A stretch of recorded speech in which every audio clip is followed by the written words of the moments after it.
ভিডিওটা রাধে রাধে বলেই শুরু করা যাক। আমি বেশ আগে মায়াপুর ঘুরতে গিয়েছিলাম, কিন্তু ব্লগগুলো এডিট করা হয়নি, তো আমি ভাবলাম আজকে করিয়ে নিই, তোমাদেরও দেখা হয়ে যাবে আর সাথে আমারও ভালো লাগবে তোমাদের সঙ্গে শেয়ার করে।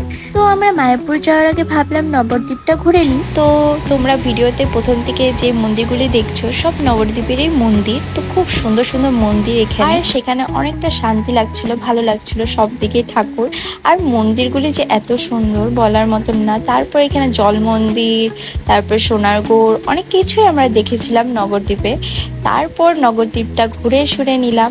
তারপর এইখানে এসে আমরা পুজো দেখলাম, তারপর এখান থেকে প্রসাদ খেয়ে আমরা এখান থেকে বেরিয়ে পড়লাম, কারণ আমরা এখান থেকে যাব মায়াপুর। তো আমরা ফেরি করে মায়াপুরের দিকে চললাম। নবদ্বীপ থেকে ফেরি করে গেলে গঙ্গা যমুনা আমরা দেখতে পারি মায়াপুর যেতে।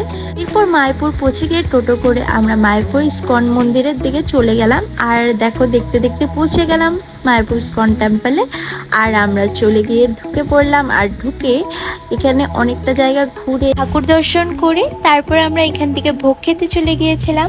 তো ভোগ টোগ খেয়ে আমরা চলে গিয়েছিলাম কিছু কেনাকাটা করতে। আর এখানে অনেকটাই দোকান ছিল, তোমরা কেনাকাটা করতে পারো আসলে।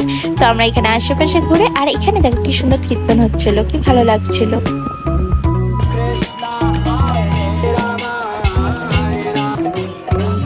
এখানে সবাই মিলে দাঁড়িয়ে কীর্তন করছিলাম, খুবই ভালো লাগছিল। তারপর এখানে দিদি প্রসাদ দিচ্ছিল, প্রসাদ নিয়ে নিলাম, আর এখান থেকে আমরা বেরিয়ে পড়লাম। এরপর আমরা টোটো করে ফেরিঘাটের জন্য রওনা দিলাম। আর হ্যাঁ, মায়াপুর নবদ্বীপ ঘুরে আমার তো অনেকটা দারুণ লেগেছে। তোমরা কারা কারা এসেছো নিশ্চয়ই কমেন্টে জানাবে। আর ভিডিওটা ভালো লেগে থাকলে লাইক, কমেন্ট, শেয়ার অ্যান্ড চ্যানেলটা সাবস্ক্রাইব করে দিও। তো টাটা আজকের জন্য, আবারও অন্য ব্লগে দেখা হবে।